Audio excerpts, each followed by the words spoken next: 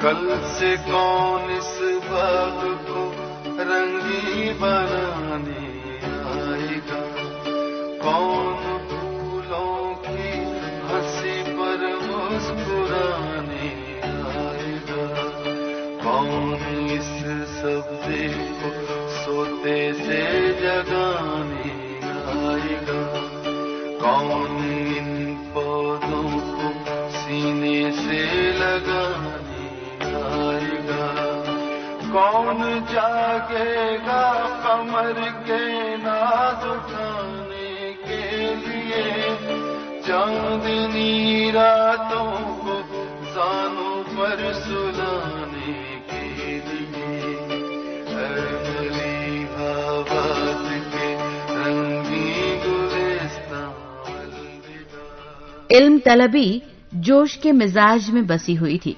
ستاروں کے مشاہدے سے جوش کے تفکر کی ابتدا ہوئی جو نظام شمسی کی سراغ رسانی تک پھیل کر شعر و ادب میں نمایاں ہوئی۔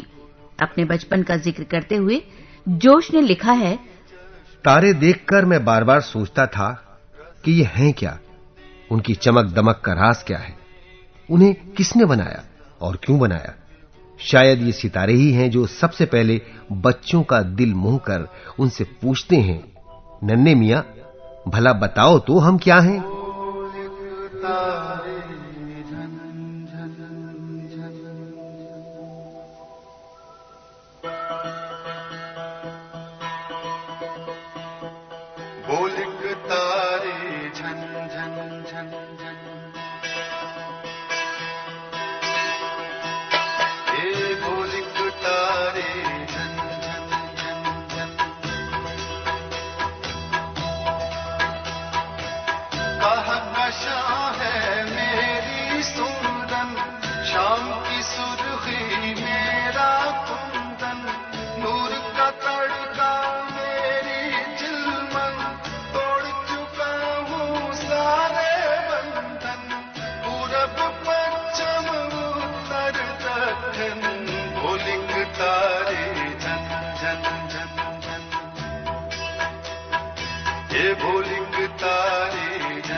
اپنی خود نوشت یادوں کی بارات میں لکھتے ہیں، اس بات کی لگن لگ گئی کہ علت العلل کو ڈھونڈوں، مسائل کو الٹوں پلٹوں پگھلاؤں کھرچوں کریدوں ناپوں تولوں جاچوں پرکھوں ٹھوکوں بجاؤں کوٹوں پھٹکوں اساؤں چھوں چکھوں سونگوں بلواؤں سنوں اور دیکھوں۔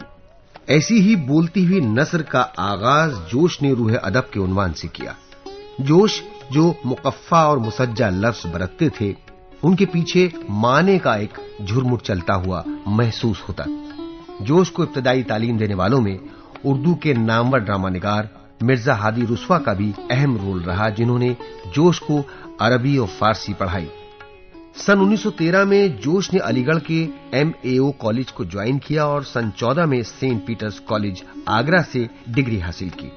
اسی برس ان کی پہلی نظم ہلال محرم منظر عام پر آئی۔ جوش کی ملازمت کی ابتدا 1925 میں حیدرآباد دکن سے ہوئی۔ وہ درباری نظام کے دارالترجمے سے وابستہ رہے، لیکن اپنے سخت مزاج کے سبب اس ملازمت کو ترک کر دیا۔ اس کے بعد ان کے لیے پنڈت جواہر لال نہرو نے سبیل نکالی اور اس طرح جوش بھارت سرکار کے ماہانہ رسالے آج کل کے پہلے ایڈیٹر بنائے گئے۔ یہ سلسلہ کامیابی کے ساتھ 1955 تک جاری رہا۔ نذیر اکبر آبادی، میر انیس اور علامہ اقبال کے بعد اردو ادب میں جس ادیب کے پاس سب سے زیادہ ذخیرہ الفاظ ہے وہ بلا مبالغہ جوش ہے۔ جوش نے اپنی نثر نگاری سے متعلق ایک بار کہا تھا، نثر کے معاملے میں بھی بعض اوقات بڑی دقت ہوتی ہے۔ الفاظ نثر کے معاملے میں بھی بعض اوقات مساعدت نہیں کرتے اور گھٹن ہوتی ہے۔ ابھی ایک مضمون لکھنے بیٹھا تھا تو 4 دن میں اس کو ختم کیا، حالانکہ ذرا سی بات تھی۔ تو مشکلیں ہیں صاحب، مشکلیں ہوتی ہیں اور بہت کچھ کنڈینس کر کے کہنا پڑتا ہے اور بہت زیادہ پھیلاؤ میں بات آ کے بگڑ جاتی ہے۔ تو یادوں کی برات کو میں نے پہلے سے کوئی نقشہ مرتب کر کے نہیں لکھا، جو کچھ یاد آتا رہا لکھتا رہا۔ اب بہت سی باتیں یاد آتی ہیں کہ قابل ذکر تھیں جو چھوٹ گئی ہیں، تو اس طرح سے یوں ہی لکھنا شروع کر دیا بغیر پہلے سے طے کیے ہوئے کہ میں کیا کیا لکھوں گا۔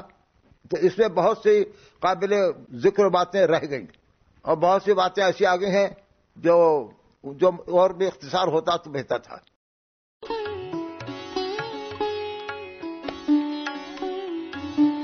اپنی علم طلبی کے جوش میں جوش نے فارسی اور اردو شعرا کے علاوہ انگریزی کی شعرا شیکسپیئر، گوئٹے، ملٹن، ورڈسورتھ، کیٹس اور برنارڈ شاہ کا بھی خوب مطالعہ کیا۔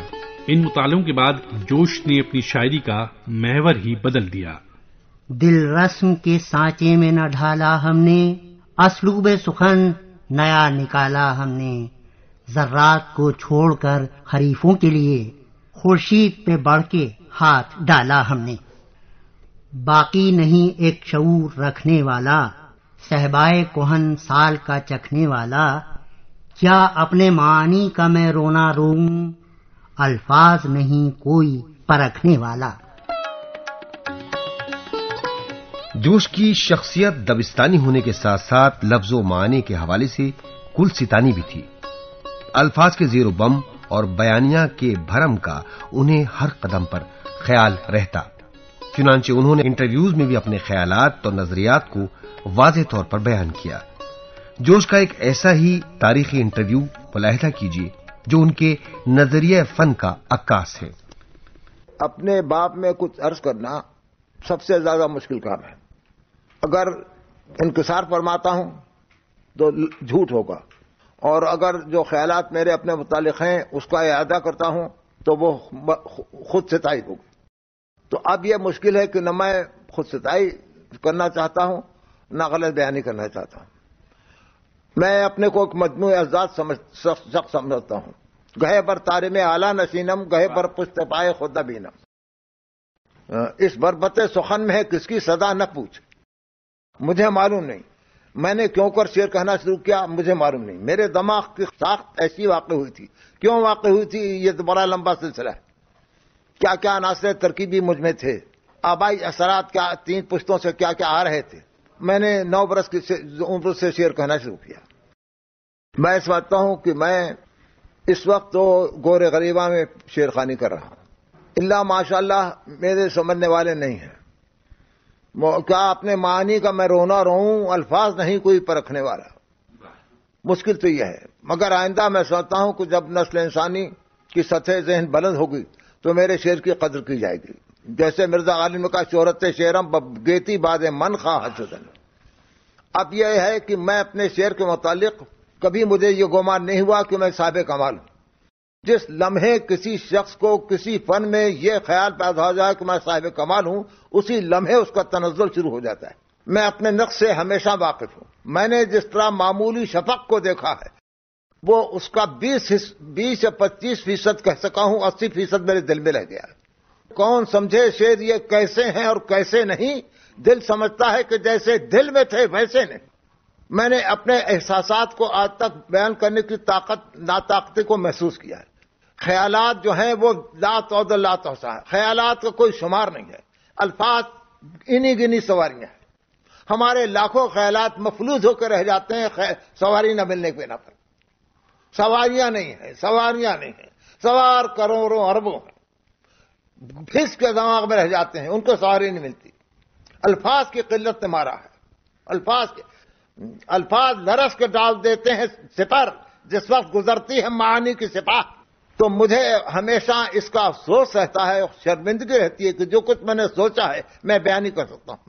میں نے سوچا ہے سونے میں اور بیان کیا ہے پیتل. جوش نے اپنی زندگی کے طریق اور ادب کی تخلیق کے سفر کو دوسروں کی ڈگر سے ہمیشہ مختلف رکھا.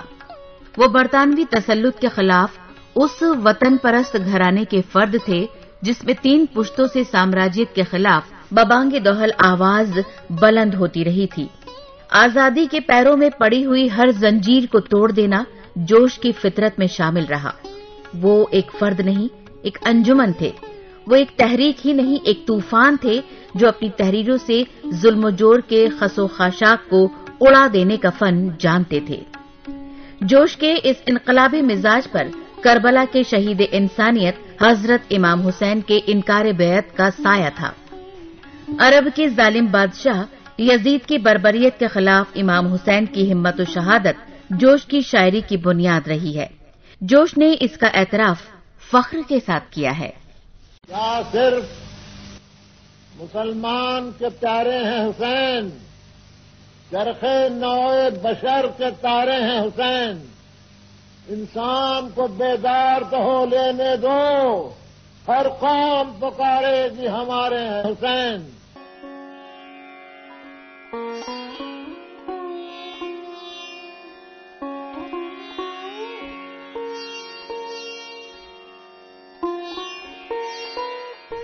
انسان دوستی جوش کی زندگی اور شاعری کا بنیادی میلان اور میدان رہا. وہ انسان کو کرۂ ارض کی جان اور حب انسانی کو عین ایمان تسلیم کرتی رہے. جوش کا نظریہ تھا کہ انسان کا چہرہ ہی گیتا اور قرآن ہے. وہ رحمان کے اس فیضان پر یقین رکھتے ہیں کہ اللہ اپنے منکرین کو تو معاف کر سکتا ہے لیکن حقوق العباد کے پامال کرنے والوں کو نہیں بخشے گا.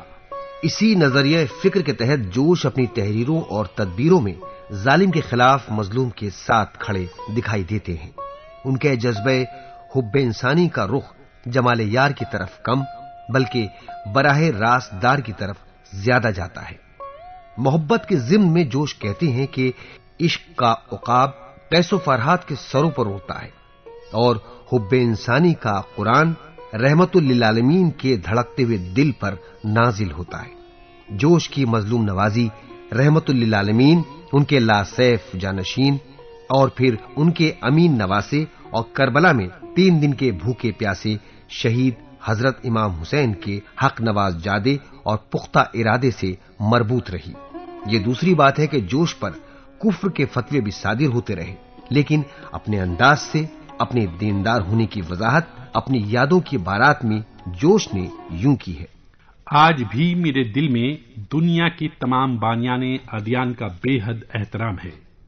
خصوصیت کے ساتھ قوت و حیات کے شاہکار حضرت محمد عربی، حضرت علی اور حضرت امام حسین کا شیدائی اور آبائی عقائد سے آزاد ہو جانے کے باوجود میں ان تینوں مقتدر ہستیوں کا پرستار ہوں.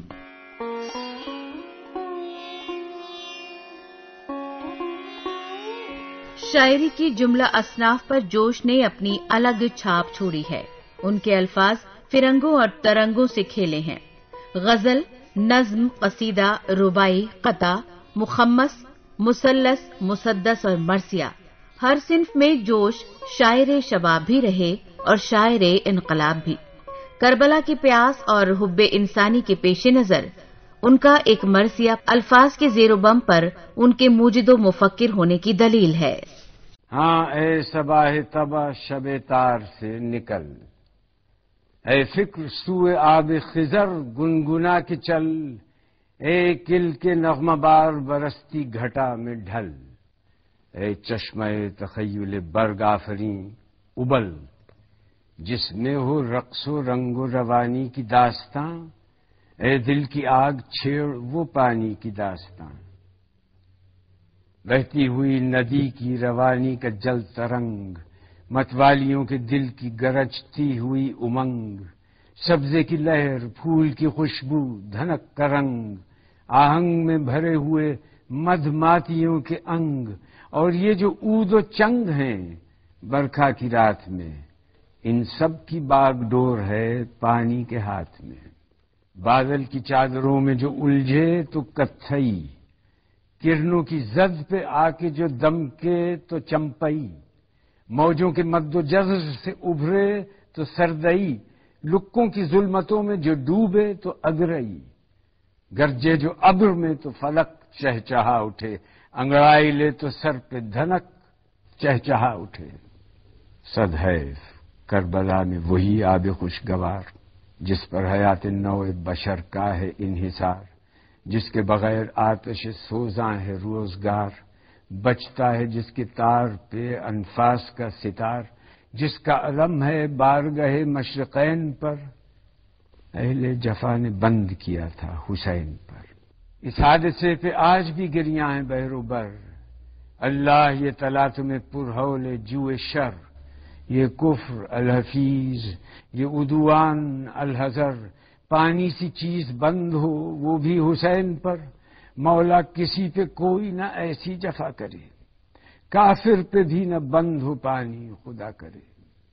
میدان کربلا کا وہ پرہول التہاب، برسا رہا تھا آگ جہاں سوز آفتاب، شعلوں میں جل رہا تھا گلستان بوتراب، دریا تھا انتہائے خجالت سے آب آب، موجوں پہ تشنگی تھی تسلط کیے ہوئے، ہر قطرہ فرات تھا آنسو پیے ہوئے.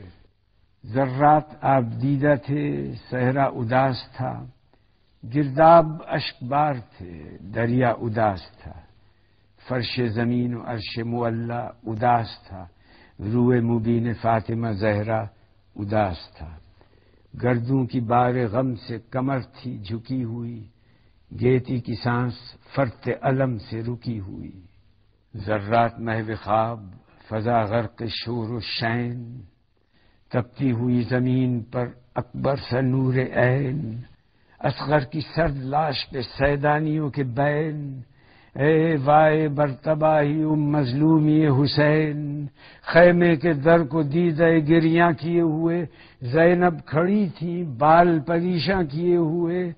اے میرے لال اف یہ سما ہائے کیا کروں، ایک جان اور یہ بار گراں ہائے کیا کروں. تو اور دھوپ میں ہو تپاں، ہائے کیا کروں، سینے سے اٹھ رہا ہے دھواں، ہائے کیا کروں. ہے کوئی نہیں جو سنبھالے حسین کو، یا رب کسی جتن سے بچا لے.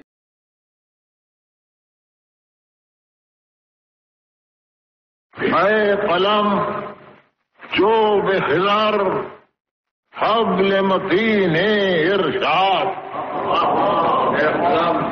اے قلم جو بخضر حبل متین ارشاد، جان ایک صبح خمدار عروض ایجاد، خلد میں وقت میں تو زمزمے باد مراد، تیری تاریخ میں بیتی ہوئی صدیاں آباد. تیری تاریخ میں بیتی ہوئی صدیاں آباد.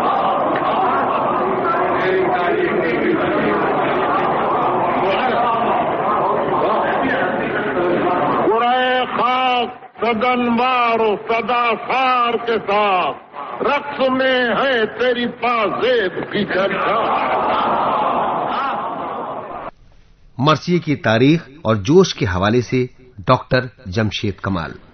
اردو مرثیے کی تقریباً 500 سالہ تاریخ کا اگر ہم آغاز سے عصر حاضر تک جائزہ لیں تو اس نتیجے پر پہنچیں گے کہ اس صنف سخن میں عہد بہد مختلف فکری فنی حیاتی تبدیلیاں آتی رہیں اور عصر حاضر کا مرثیہ ابتدائی مراثی سے بالکل مختلف نظر آیا. مرثیے کے سفر کا آغاز جس رجحان اور جس انداز اور جس حیت میں ہوا تھا وہ جوش کے دور تک بہت بدل چکا تھا. مراثی کا جو ابتدا ہے، جوش سے پہلے کا جو پیریڈ ہے، وہ لگ بھگ ایک نہج ہے خاص. اس میں عقیدت مندوں کے ذریعے ان مصائب کا اظہار اور گریہ وزاری جو کربلا کے میدان میں نواسہ رسول اور ان کے ساتھیوں کے ساتھ شہید ہوئے تھے، لیکن آگے چل کر بیان مصائب کے ساتھ ساتھ کہیں کہیں شہداء اور خاص طور سے امام حسین کی مدح اور فضائل کے عناصر بھی شامل ہونے لگے. میر انیس اور دبیر کے بعد یہ محسوس ہوتا تھا کہ مرثیہ اس سے آگے نہیں جا پائے گا اور ایک خاص نہج طے ہو چکی. لیکن جوش کی مضبوط آواز اور نئے آہنگ اور نئے لہجے کے ساتھ جوش نے جو مراثی کہے، ان کے ہاں جو مقصدیت ہے، اور بلکہ مقصدیت بھی جو ہے وہ صرف اصلاح اور تبصرے تک محدود نہیں ہے، بلکہ ان کے یہاں تنقید اور سخت تنقید کا بھی کام مرثیے سے انہوں نے لیا. انہوں نے مرثیے کے دامن کو حصول ثواب اور ادبی حیثیت تک محدود نہ رکھا، بلکہ بعمل زندگی کے لیے تعلیمات کا بہترین نمونہ بنا کر پیش کیا. اس طرح مرثیے کو فکری اعتبار سے ایک خاص لہجہ ملا، وہ لہجہ جس میں تنقیدی آہنگ بھی ہے، جذبہ ہمدردی بھی ہے، غور و فکر بھی ہے، اور جوش کے ہاں جو خاص کھنک ہے. اس طرح کہا جائے کہ مرثیہ جو ہے اعتقادات کے تاثر سے چل کر زندگی کی تنقید تک پہنچا. جوش نے اپنے اصلاحی نظریات کو بھی اپنے مراثی میں کسی ایک رجحان یا پہلو تک محدود نہیں رکھا، بلکہ انسانی زندگی کے مختلف پہلوؤں کی اصلاح پر زور دیا. سماج کے مختلف طبقوں پر تنقید کی، عصر حاضر پر بھرپور اور بے باک تبصرہ کیا، اور تاسیہ محمد و آل محمد پر ابھارا. اس طرح مرثیے کی ایک محدود مقصدیت کو جوش نے لامحدود مقصدیت میں بدل دیا. جوش سے جب ان کے شاگرد ہندوستان اور پاکستان بلکہ اردو دنیا کے اس وقت کے سب سے بڑے مرثیہ نگار ڈاکٹر ہلال نقوی نے ایک انٹرویو میں مرثیے کے مقصدیت کے بارے میں جب سوال کیا تھا تو جوش ملیح آبادی نے ان سے فرمایا تھا کہ مرثیہ گو کا مقصد یہ نہیں ہونا چاہیے کہ بکا پر تان ٹوٹے. لکھتے وقت کوئی مصرع یا بند رقت کا آ جائے تو وہ اور بات ہے، لیکن اس کی نیت یہ نہ ہو کہ رلا کر اٹھائے، بلکہ جھنجھوڑ کر اٹھائے. باطل سے ٹکرانے کی حرارت، سلطان جابر کے سامنے حرف حق کہنے کی جرت اور جذبہ تاسیہ حسین، ان چیزوں کا پیدا کرنا مرثیہ گو شاعر کا فرض ہونا چاہیے. جوش پر دہریہ ہونے اور مذہب بیزار ہونے کے مستقل الزامات بھی لگتے رہے، جس کے سبب وہ اپنے زمانے کے شیخ و وائز کا بھی ہدف بنے. لیکن ان باتوں سے جوش کبھی بھی کبیدہ خاطر نہیں ہوئے، بلکہ ایسی نام نہاد مذہبی تنگ نظروں پر نظمیں کہہ کر ان کی بھی بخیاں ادھیڑنے میں جوش نے دریغ نہیں کی. جہاں تک ان کے دین و ایمان کی بات ہے، اس پر وہ اپنے انداز سے کاربند رہے.